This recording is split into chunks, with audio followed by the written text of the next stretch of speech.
সব ভারতীয়রা এখানে প্রোটেক্টেড, এমনকি বাংলাদেশ থেকে যে হিন্দু শরণার্থী এসছেন তারাও প্রোটেক্টেড। তারা দয়া করে সিএ তে আপিল করুন। ভারত সরকার নিশ্চিতভাবে একটা কোনো রাস্তা বের করে দেবে 2002 এর পরে যারা, তাদের জন্য। যেহেতু সিএ তে তাদের অ্যাপ্লিকেশন করার সুযোগ হয়েছে, সিটিজেনশিপ ভারত সরকার তাদেরকে নিশ্চিতভাবে দেবেন। আর সিটিজেনশিপ দিলে ইলেকশন কমিশনের যে গাইডলাইন আছে 12 দফা, তাতে সিটিজেনরাই ভোটার হবে বলা আছে। এটা কোরিলেটেড, তো এখানে কোনো কনফিউশনের জায়গা নেই। হ্যাঁ ঠিকই তো, সিএতে অ্যাপ্লাই করুন না, পেয়ে যাবেন, আপনার নাগরিকত্ব পেয়ে যাবেন। তো বন্ধুরা, আজকে হয়তো তোমরা কিছু কিছু আছো যারা আমাকে হয়তো কিছু বাজে মন্তব্য করতে পারো যে তুমি শুভেন্দুর হয়ে কথা বলছো। হ্যাঁ, আমি আজকে শুভেন্দুবাবুর হয়ে কথা বলছি না, শুভেন্দুবাবুর কথায় এগ্রি করছি। আশা করি তোমরা যারা বুঝতে পারছো, যারা এসআইআর এর ব্যাপারটা সম্বন্ধে জানো, তারা এগ্রি করবে। হ্যাঁ করবে। এখানে তো বলছেন শুভেন্দুবাবু, তো কিছু ভুল বলছেন, এটা তো শুভেন্দুবাবু নিজের পেট বানানো কথা নয়। সত্যিই তো, ভারতবর্ষে যত হিন্দু বাইরের দেশ থেকে আসবে প্রতারিত হয়ে, তারা আমাদের রাজ্যে যত বিনা ডকুমেন্টসেই আসুক না কেন, তারা আমাদের রাজ্যে আমাদের দেশে তারা থাকতে পারবে, তাদেরকে নাগরিকত্ব দেওয়া হবে, দেওয়া হবে। কারণ হচ্ছে হিন্দুদের যত প্রতারিত চারপাশ থেকে হয়ে ইন্ডিয়াতে আসছে, তা এটা হিন্দু এখানে বেশি পার্সেন্টেজ আছে, হিন্দু রাষ্ট্র নয়। আমি আবার ওই কিছু কিছু অন্ধভক্তের মতো কথা বলবো না, এটা হিন্দু রাষ্ট্র, হিন্দু রাষ্ট্র, অন্ধভক্তের মতো কথা বলবো না। এটা সেকুলার দেশ আপাতত আছে, জানি না কবে হবে হিন্দু রাষ্ট্র বা হবে কিনা, সেটাও আমার কোনো নিজস্ব এটা আমার কোনো মতামত না, শুনি যেটুকুনি সেটুকুনি বললাম। তো আসল কথা হচ্ছে শুভেন্দুবাবু যে কথাটা বললেন, কথাটা তো ভুল বলেননি।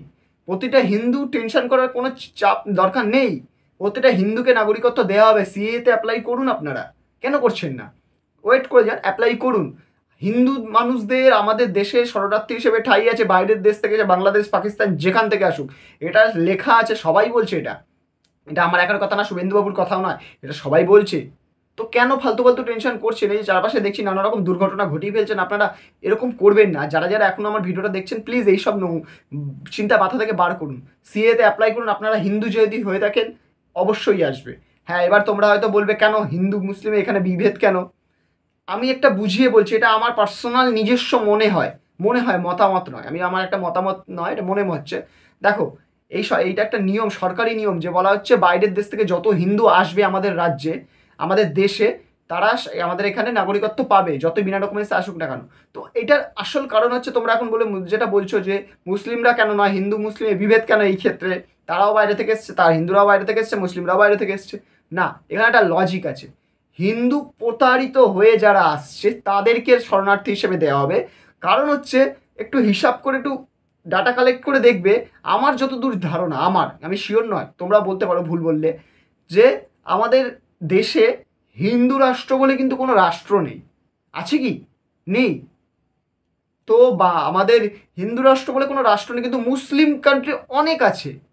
তো মুসলিম যদি প্রতারিত হয়, ইন্ডিয়াতে কেন আসতে হবে? অন্যান্য অনেক স্টেট আছে, অন্যান্য কান্ট্রি আছে, সেখানে যাবে না। এটা তো মুসলিম কান্ট্রি নয়, তাদের মুসলিম কান্ট্রি অল্টারনেটিভ। সোজা ভাষায় বলছি বন্ধুরা, সোজা ভাষা আমি বলছি, তুমি ট্রেনে ডেলি প্যাসেঞ্জারি করে কাজ করো, তুমি একটা ধরো, আমি সাপোজ কথা, তুমি হাওড়া লাইন দিয়ে যাতায়াত করছো, তুমি যদি আজকে বালি স্টেশন থেকে বা বালি হল্ট থেকে ট্রেন পেয়ে দমদমে যেতে পারো, তুমি কি ওই হাওড়াতে নেবে আবার বাস ধরে যাবে? যাবে না তো। যাবে কি? কারণ তোমার কাছে তো অপশন আছে, তোমার জায়গাতেই যাও, তুমি অন্য জায়গায় কেন যাবে? তো সেম সিচুয়েশন না, তোমার অনেক অল্টারনেটিভ আছে, ওদের অনেক অল্টারনেটিভ আছে, কিন্তু আমাদের হিন্দুদের নেই।